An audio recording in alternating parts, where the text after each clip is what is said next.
นะเจ้าก็ขอสุขสันต์แต่เนาะเพราะว่าอยากจะเล่าเรื่องหรือนำเรื่องดีๆเนาะข้าเจ้าจะเป็นผู้ถ่ายทอดโดยการนำเรื่องดีเรื่องที่ท่านสามารถนำไปประยุกต์ใจได้แต่เนาะปรับปรุงประยุกต์เนาะ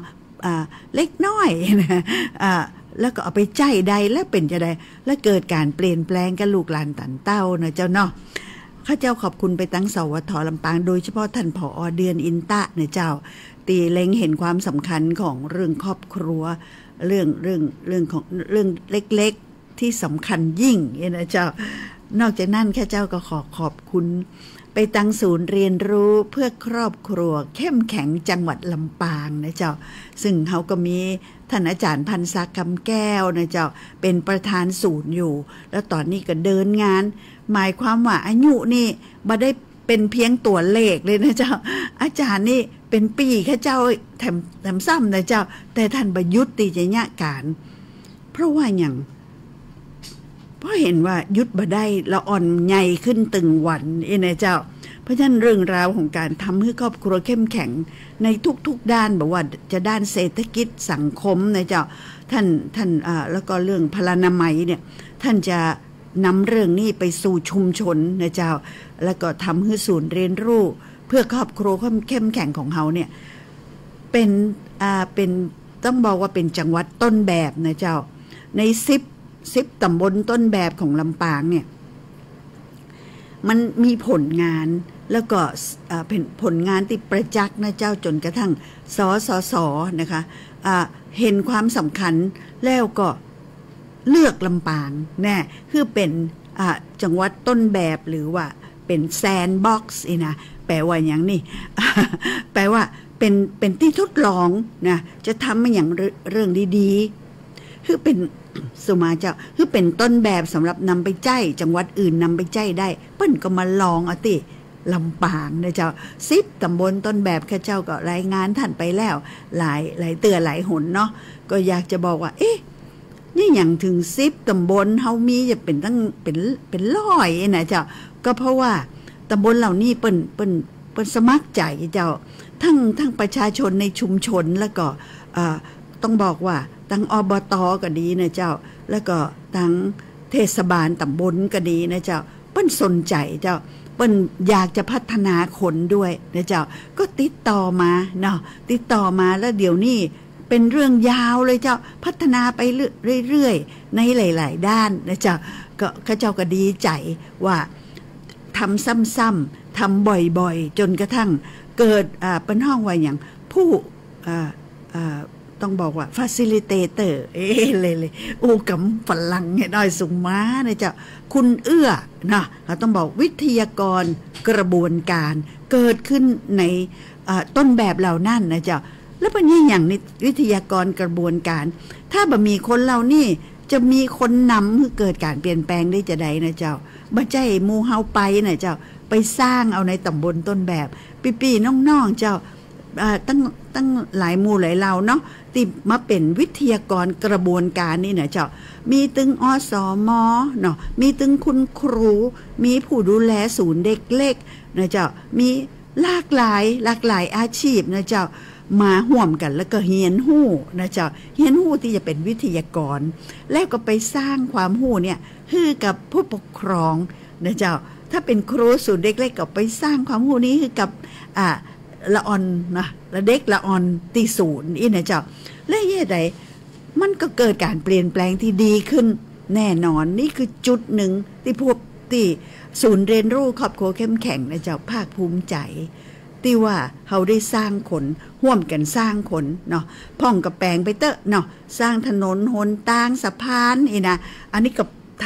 ำนะนี่ทำฮาร์ดแวร์นะทำมันอย่างที่มันเป็นสิ่งก่อสร้างเนาะเป็นความสะดวกสบายของชีวิตมนุษย์เนาะแต่ในขณะเดียวกันศูนย์เรียนรู้ครอบครัวเข้มแข็งก็สร้างคนเจ้าแล้วสร้างคนเขายึดหลักเลยนะเจ้าต้องสร้างตอนเป็นยังน้อยอยู่เนี่ยเหมือนไม้แก่เนาะไม้อ่อนดัดยากไม้อ่อนว่าบัถูกบัทิมเดี๋ยวกันนะไม้อ่อนดัดง่ายเนาะไม้แก่ดัดยากดัดไม่ได้เลยบางทีหัก นะเจ้าเพราะฉะนั้นเพราะคำเนี่ยกับคำกล่าวของคนไทยนะเจ้าที่มีมาเนิ่นนานเนาะเป็นคำที่กล่าวกันแล้วมันก็แต้จริงในเรื่องของตังฝรั่งเป็นว่านะเจ้าเป็นค้นคว้าเลยเจ้าเป็นงานวิจัยเลยนะข้าเจ้าบอกได้ว่าเอาคนเดียวขอ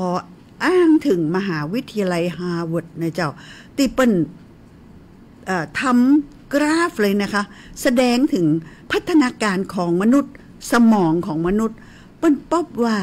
ช่วง3 ขวบถึง 6 ขวบโดยประมาณบวกลบนะเจ้าเป็นช่วงสุดยอดเป็นช่วงหน้าต่างแห่งโอกาสของมนุษย์หรือเป็นห้องว่าช่วงทองของมนุษย์นะเจ้ามันทองจะใดมันมีก่าอย่างปลาล่ำปลาเรือมันมีก่าเจ้าเพราะเปิ้นพบนะเจ้าจากการวิจัยและทำการทดลองเปิ้นพบว่า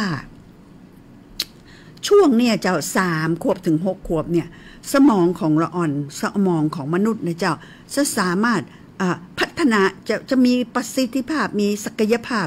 ที่สามารถพัฒนาได้อย่างดียิ่งนะเจ้าเป็นใจคำว่าอัตราเร่งนะเจ้ามันเร่งอย่างเขาขับรถเนี่ยกะถ้าอัตราเร่งดีมันก็ปื๊ดนี่เนาะปุ้งไปตั้งหน้าเลยนี่ก็เหมือนกันเจ้าอันนี้เป็นมนุษย์บาเจรถนะเจ้าจากการทดลองพบว่าช่วงเวลาเนี่ยถ้าเขาพัฒนาเขาฝึกนะเจ้าเขาฝึกนะเจ้าดีๆละอ่อนคนนั่นน่ะจะได้ฮับนะคะสิ่งดีๆแล้วก็บันทึกเข้าไว้ในสมองนะเจ้าแล้วก็เป็นฐานทุนนะเจ้าตีคือทำให้มันมีความสามารถนั่นบันนี้เลยเจ้า6 เรื่องนี่คือคิดเป็นทำเป็นนะเรียนรู้เป็นแก้ปัญหาเป็นอยู่กับผู้อื่นเป็นและมีความสุขเป็นโอ้โหทั้งหมดที่ข้าเจ้าว่ามานี่คือสิ่งที่เฮาปรารถนาให้เกิดขึ้นกับลูกเฮาเนาะคือกับหลานเฮาแม่งก็เจ้าถ้าเขามีคุณสมบัติถ้าเขาสามารถที่จะอยู่กับไข่ได้เนาะมีความสุขได้นะคะแล้วเกิดไอ้อย่างขึ้นคิดได้เนาะแก้ได้แล้วก็เฮียนหู้ตลอดเวลารับรองมีความสุขแน่แม่ว่าโลกมันจะเปลี่ยนไปขนาดที่ห้องว่าโลกยุคต่อไปเนี่ยจะเป็นโลกที่เป็นเปรียบอย่างกับว่าเป็นพายุไม่หยุดหมุนนี่นะจ๊ะคือแปลว่ามันเปลี่ยนแปลงมันมีพลังมันสนั่นปันปื้นข้าเจ้าอยากจะว่าจะนี่เนี่ยมันสนั่นปันปื้นมันเปลี่ยนแปลงอย่างไวขนาดแล้วก็ยะอยู่อ้าวพกพันเป็นอีกอย่างนะเจ้าแล้วมันเป็นเรื่องเป็นโลกของความบ่แน่นอนเจ้าเนาะอันที่ว่าบ่แน่นอนยกตัวอย่างนะเจ้าแต่ก่อนข้าเจ้าบ่กล้ากินไข่เนาะอันกินแล้วกว่าคอเลสเตอรอลสูงเนาะเดี๋ยวก็จะไปมีผลกับสุขภาพเนาะเดี๋ยวก็จะเป็นความดันเดี๋ยวก็ยังประกาศออกมาใหม่หมอบอกว่าต้องกินไข่นะยังน้อยเนี่ยต้องบ่น้อยกว่า3 ฟองถึง5 ฟองทำหมูจะเอาอันอย่างแน่ในโรคนี่เนาะข้าเจ้าก็บอกว่าเป็นอย่างเมื่อมันบ่แน่นอนเขาก็ต้องสามารถอยู่กับมันได้แล้วสิ่งที่เขาสามารถนั่นคือสมองเจ้าข้าเจ้าก็เลยมานั่งเนาะเรื่องสมองนะกับพี่น้องนะเจ้ากับท่านผู้ฟังนะเจ้าซึ่งก็เชื่อถือได้นะเจ้าเพราะข้าเจ้าไม่ได้กึดเอาคนเดียวข้าเจ้าได้นำเรื่องราวจากสถาบันรักลูก Learning Group นะเจ้าซึ่งเป็นประมวลความรู้ทั้งจากมหาวิทยาลัยต่างๆนะเจ้า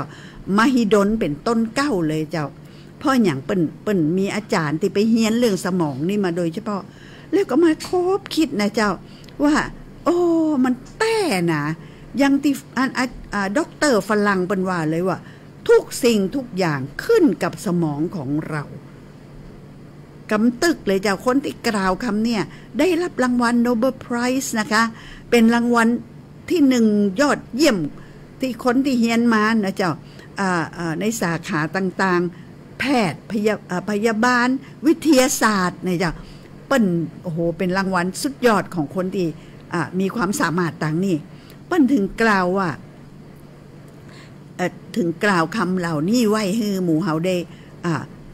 ยึดถือนะเจ้าเนาะว่า it's all about our brain นี่นะมันคือทุกสิ่งทุกอย่างมันขึ้นกับเฮานี่กึดดีก็ได้ดี กึดบดีก็เสียหายเลยนะเจ้าอย่างที่เล่ามาโดยตลอดเนาะแล้วเขาเจ้าก็ยังเอาเรื่องราวเนาะของการเป็นเรื่องราวหนังสือฝรั่งเนาะที่เปิ้นแปลมาว่าจะเลี้ยงลูกจะใดคือเขาเนี่ยมีตัวตนที่ดีเนาะถ้าอ้วกำว่าตัวตนนี่อาจจะต้องคิดอีกหลายซับหลายซ่อนเอาไม่เอากำง่ายๆมีนิสัยดีถ้าว่าอย่างอีตึงเข้าใจละเนาะเข้าใจบ่เข้าใจพี่น้องที่อยู่ตั้งบ้านส่งข่าวข้าเจ้าเนอะข้าเจ้าจะได้เป็นผู้ถ่ายทอดดีๆนะเจ้าโทรเข้ามาว่าบ่เข้าใจตรงนั้นเนาะอยากห่วมอธิบายตรงนี้นะเจ้าโทรศัพท์ยังใจได้อยู่กับเจ้า โทรเข้ามาได้เนาะ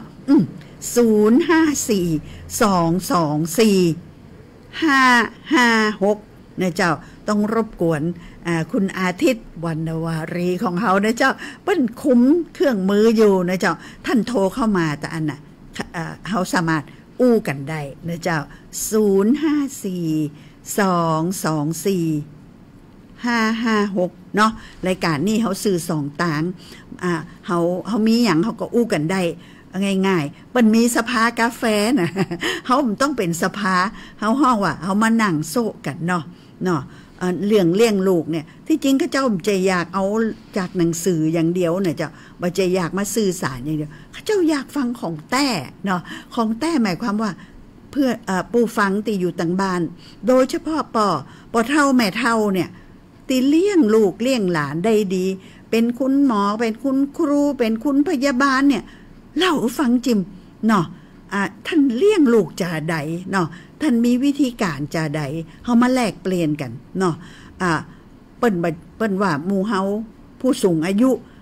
เขาเจ้าว่าเฮาบ่ใจเท่าเทิบเนาะเป็นคนที่มีประสบการณ์เนาะขนาดคนเปิ้นห้องว่าผู้เชี่ยวชาญชีวิตนะเขาเจ้าเปิ้งใจขนาดถ้าบ่มีประสบการณ์จะห้องว่าเชี่ยวชาญได้จะใดเนาะแต่เฮามีวิธีนะเจ้าเฮามีวิธีที่จะอู้กับคนรุ่นใหม่นะ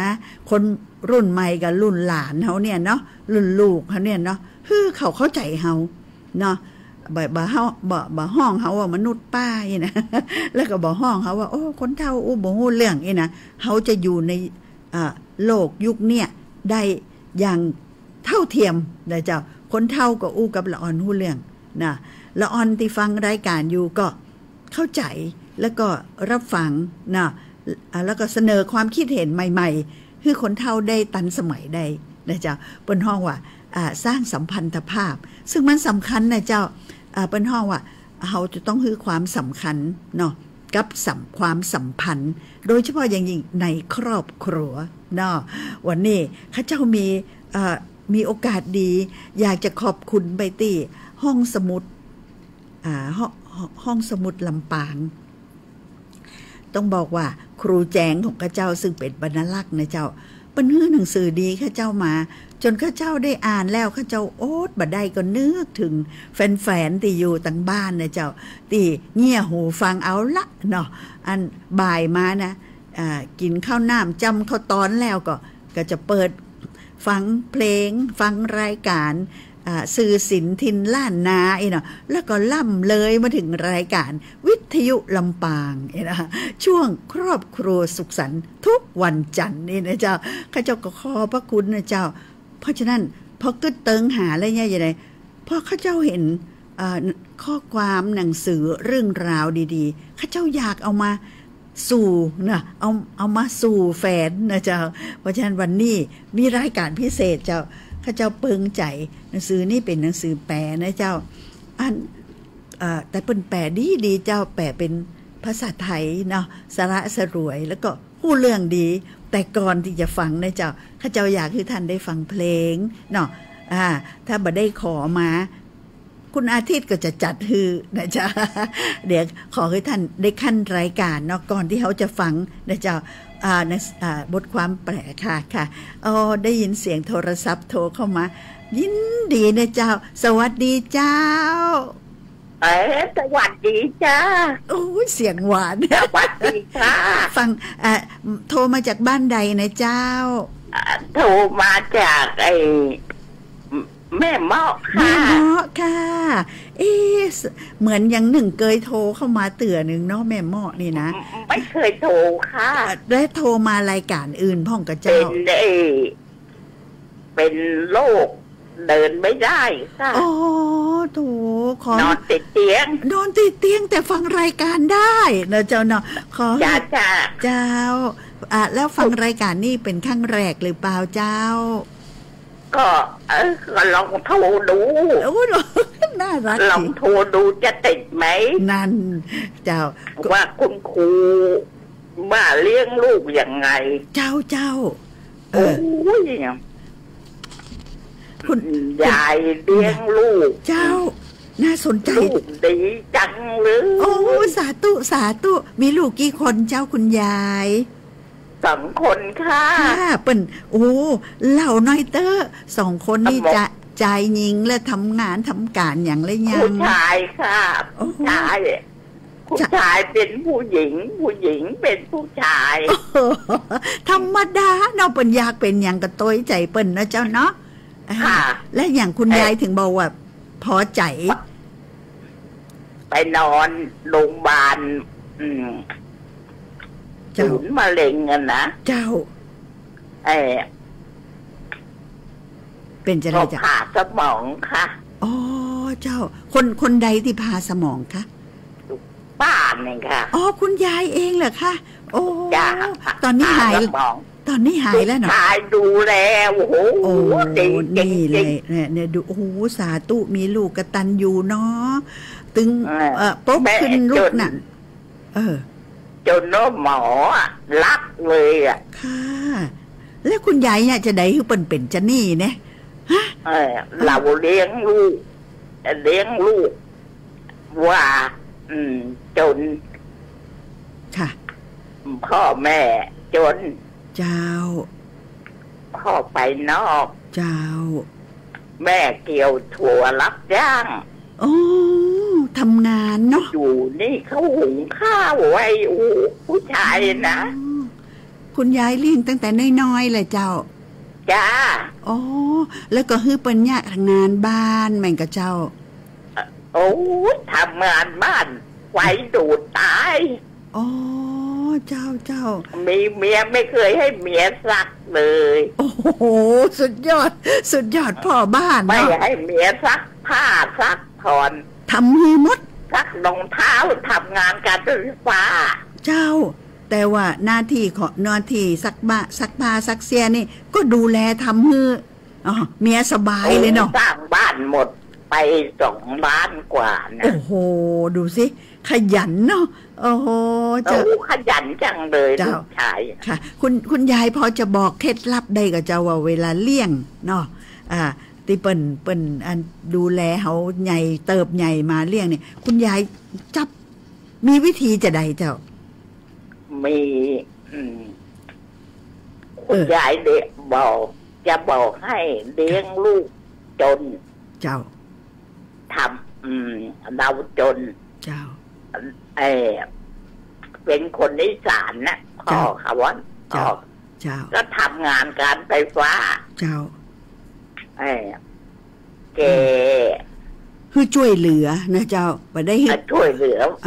แม่ดีจังเลยโอ้เจ้าเนี่ยโชคดีตัดฟืนอ๋อเจ้านั่นตัดฟืนกิ่งโพ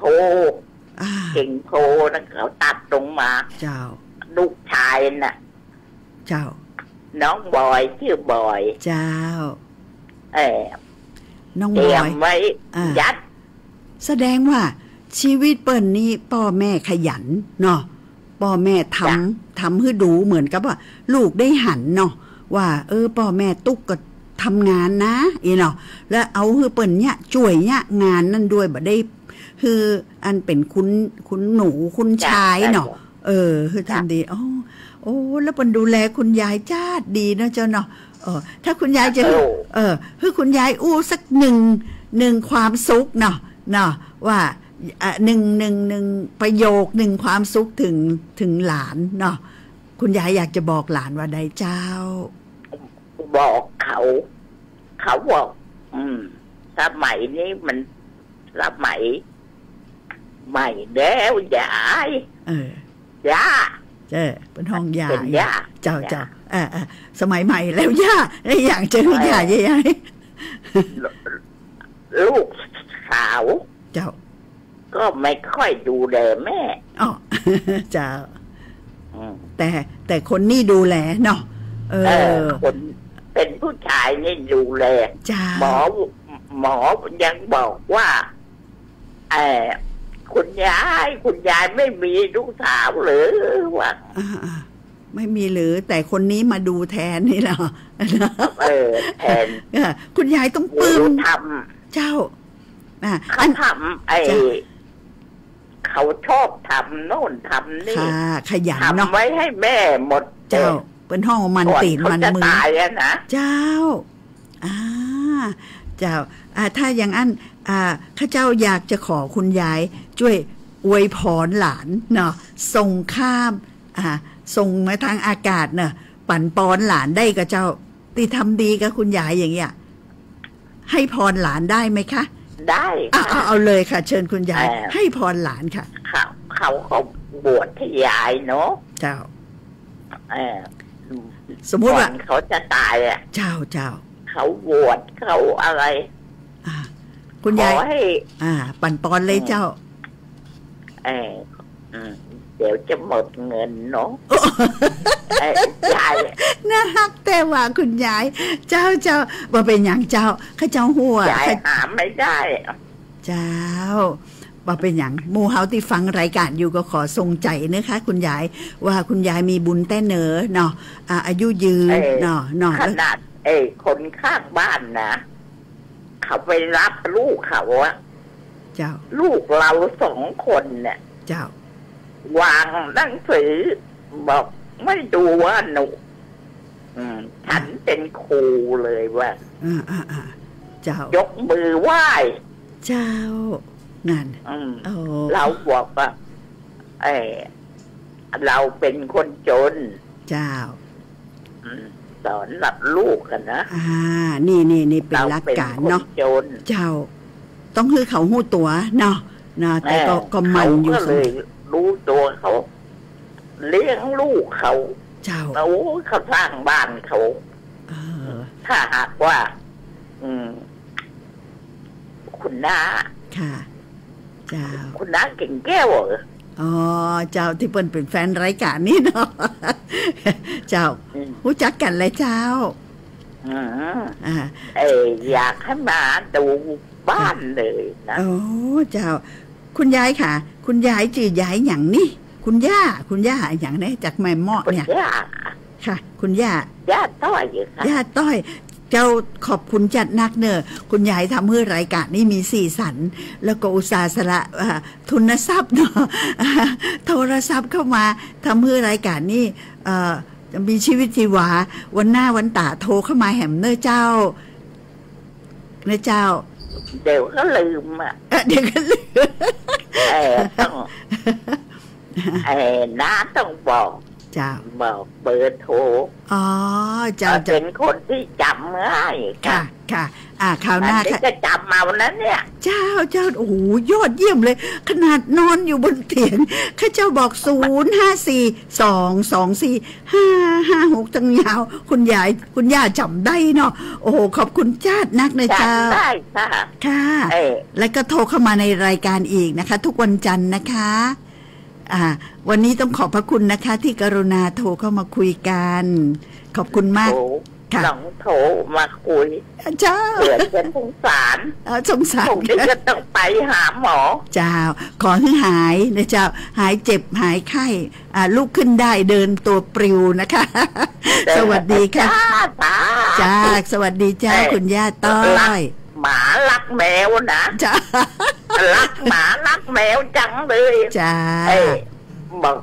สอนลูกเอ้ยเลี้ยงไว้เถอะแมวนั่นน่ะมีแมวว่าหาหมามาถูกเจ้าลูกถามเลยถูกหวยเลยเอาฟังไว้เนอะแมวมาหาหมามาสู่อย่าไปไล่เขาอย่าไป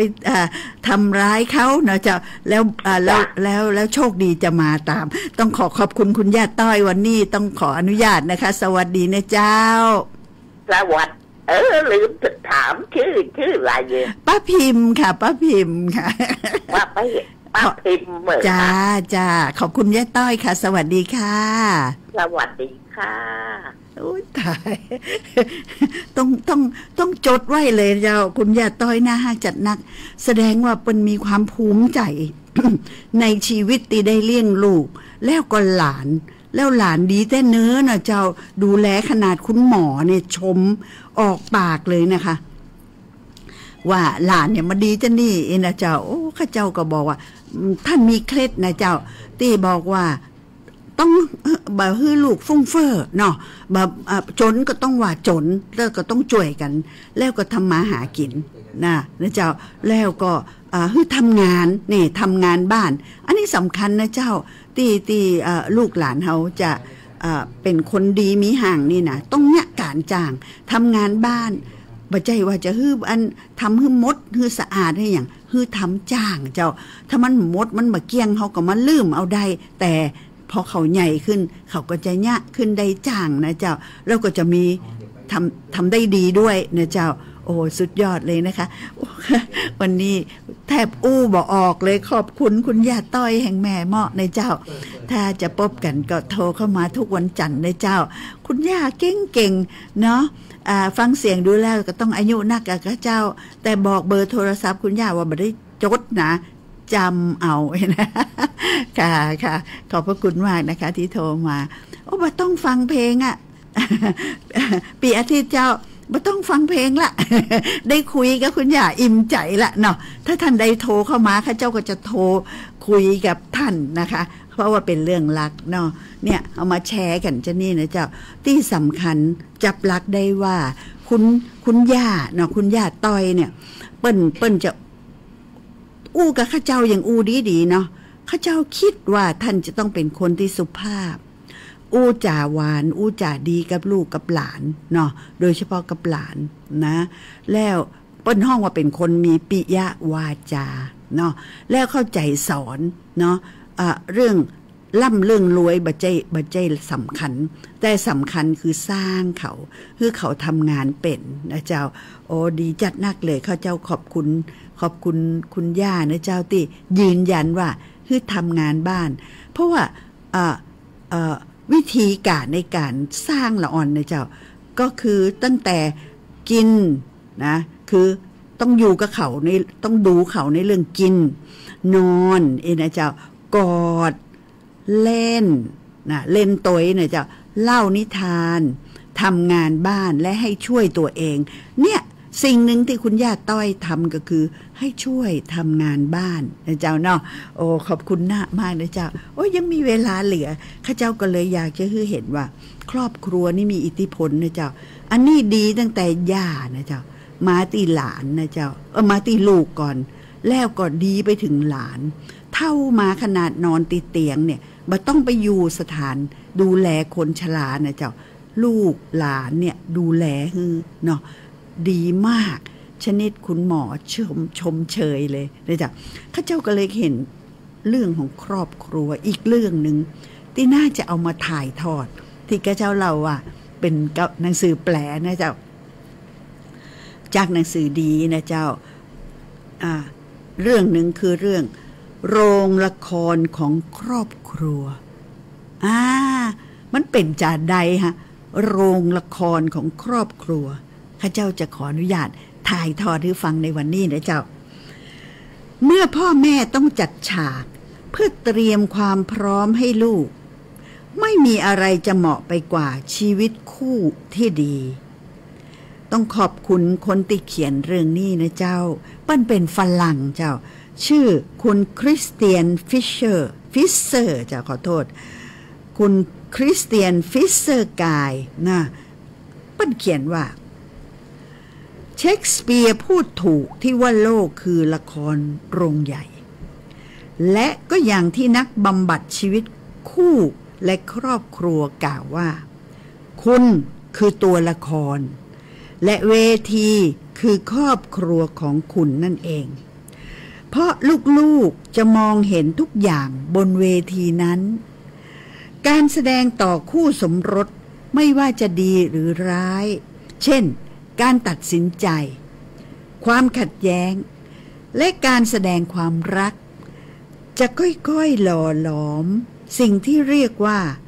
ต้นแบบแห่งความใกล้ชิดในตัวลูกผู้แต่งหนังสือ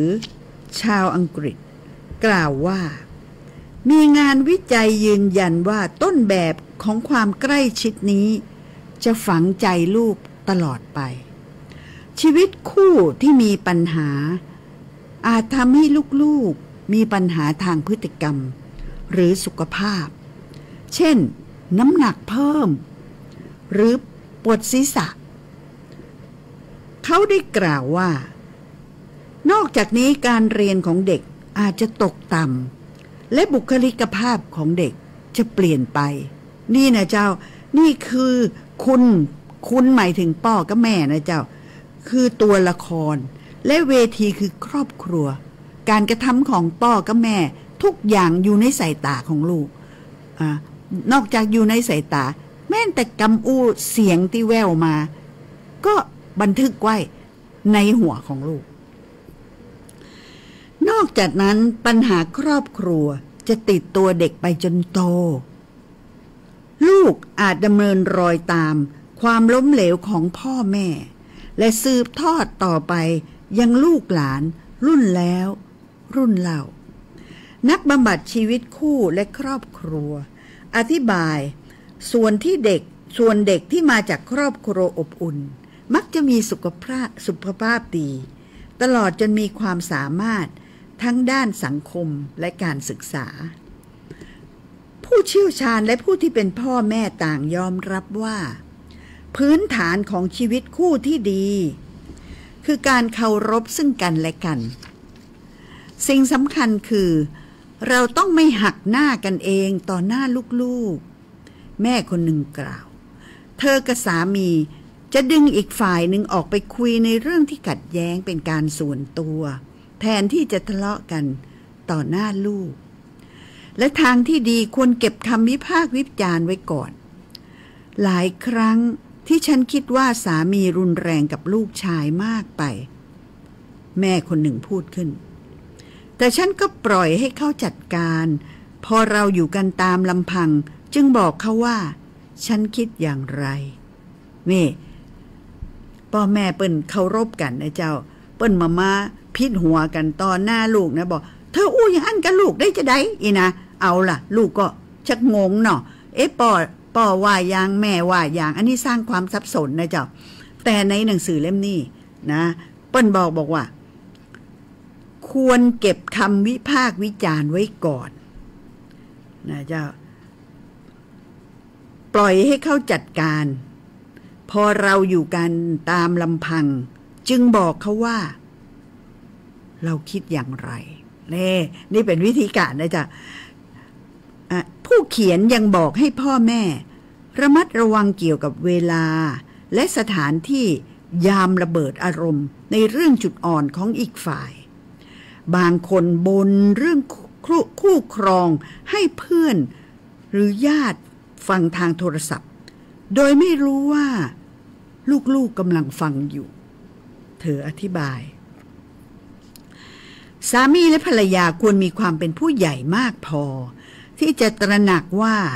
การเคารพซึ่งกันและกันนั้นสำคัญกว่าการเอาชนะเล็กๆน้อยๆลองสังเกตสายตาลูกๆซึ่งจะสะท้อนได้เป็นอย่างดีถึงชีวิตคู่ของคุณทั้งสองและพึงคิดเสมอว่าคุณอยากสอนให้ลูกปฏิบัติต่อเพศตรงกันข้ามอย่างไรเผชิญความท้าทายหรือควบคุมอารมณ์ตนเองอย่างไรเราเติบโตท่ามกลางความแตกต่างเมื่อสามีภรรยาให้โอกาสอีกฝ่ายได้แสดงความคิดเห็นที่แตกต่าง